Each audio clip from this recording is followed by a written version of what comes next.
we talk about this stuff all the time. If you want to reach a goal, you want to be specific. So, but I believe the great is still yet to come. I won't stop fighting, man, until I'm done.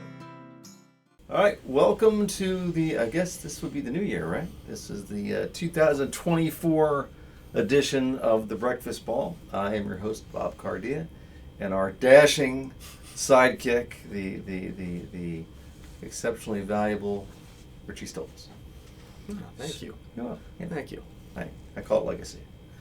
So today our episode is you're full of dot. Oh, but first, you know what? We're new to this. We're learning as we go. Our wonderful assistant Mary, who keeps us in line, suggested that we should probably try to have a more effective way of finding out who's watching the podcast. So, if you reach out to us on our South Jersey Golf School Facebook page, the first 4 people that say I love the breakfast ball, we're going to send a sleeve of Titleist Pro V1s too. So if you're watching this and you like it, by all means, send us a message on Messenger, Facebook, South Jersey Golf Schools, and you will get a sleeve of Pro V1s sent to you. So If I do I get a sleeve? you're right, because if we're followers, the 3 of us could do it. There'd be three of the 4 sleeves, right? Hopefully people are watching. I hope. We're working on getting better.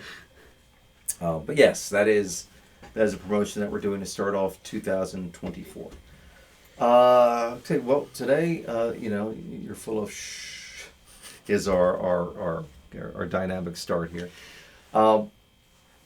I like to tell this story of one of our Rutgers players, a player that you know, and we're going to not use his name to protect the innocent, but we'll just call him Patches O'Houlihan. And yes, if you don't know who that is, you can Google it, okay? But Patches was a student at Rutgers.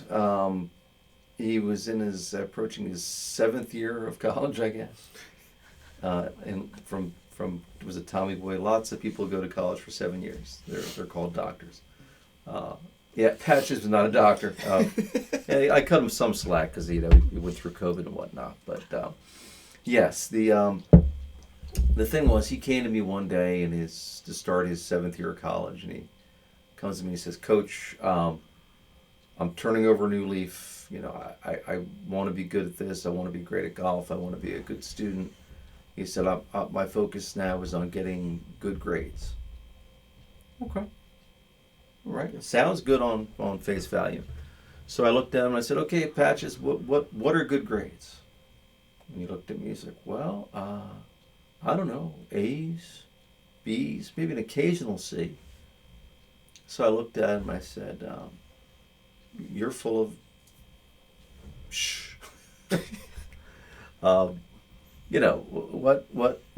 you're just telling me anywhere between a 70 and a 100 is a good grade." And he sat back and he thought about it, and he kind of was just dumbfounded by it. And the thing with goal setting, folks, is it needs to be relatively specific. We devote an entire hour of our teaching program to alignment and targets. It's most people, like when we teach private lessons, this is a true story. So we Richie and I are friendly people. We walk up and down the tee line and we see Patches or Ty Webb or Al Chadwick, Roddy Dangerfield. Anyway, we say it right. Cervic. Hi. Yeah. Cervic, I think. Yeah, Cervic. Whatever. Maybe. Yeah. Can we I don't know. Not sure. Yeah. Okay. Anyway, so we know what we're saying. Anyway. So we see him on the tee line, and we're like, "Hey, Jim, Sally, George, Bale, Al, Ty, how you hitting the ball today?" And they say, "Well, I hit the ball pretty good here at the driving range, but when I go to the golf course, I struggle." So the first question I typically ask is, "Okay, well, what's your target? What's your target?" And the answer we get probably 7, 8 times out of 10 is out there. Or straight. I love the answer straight. Straight. Yeah, I'm hitting the ball straight. Okay. Well, what is straight? Well, out there. So Richie knows this, Mary knows this, I know this. The actual hole, folks, is a little over 3 inches in diameter. Okay, when we're at the driving range, our driving range is roughly 28 acres. So if you're taking a hole a little over 3 inches in diameter versus 28 acres, you get my point, right? It's you need to be specific with your targets and with your goals. So we talk about this stuff all the time. If you want to reach a goal, you want to be specific. So one of the things I read years ago was about throwing darts. Yeah. Yeah. So if you go to throw a dart, so they took 100 people and they said, okay, the first 50, they said hit the dart board. So the 50 threw the darts and something like 42 or 43 hit the board. It was a good number. And then they brought the next 50 in and they said, we'd like you to make a bullseye. Okay, next 50 come in. Shot pattern tightened considerably. I think only 3 missed the board at that point. Mm-hmm. Meaning, when you focus on a specific target, okay, things tend to work out more in your favor. I'm not saying you're going to hit the bullseye every time, because no one does. I always talk about Ben Hogan's book, because we get all the time, Richie and I, well, I'm not hitting them all perfect. Let me just alleviate the ambiguity. Nobody does. Tiger doesn't hit them all perfect. Hogan's book, it said right in the beginning of it, it's like, I only feel like I hit 2 or 3 perfect shots around. And when you read that, you're like, well, Hogan was a, stuffy, kind of pompous. No.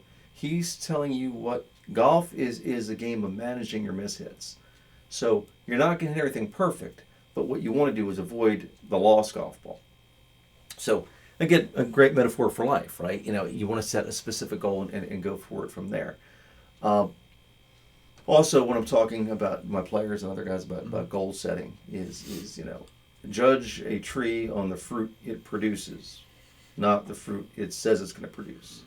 Again, back to Patches, I'm going to get good grades. Well, okay, I get his grade report every semester, and Patches was not producing the grades he said it was going to produce. So specific goals. Now,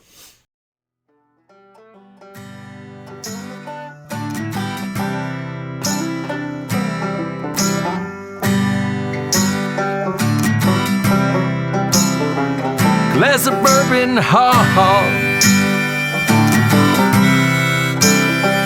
my bourbon,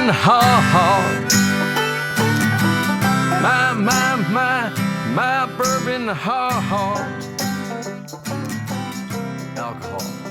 because no great story ever started with, I'll have a salad.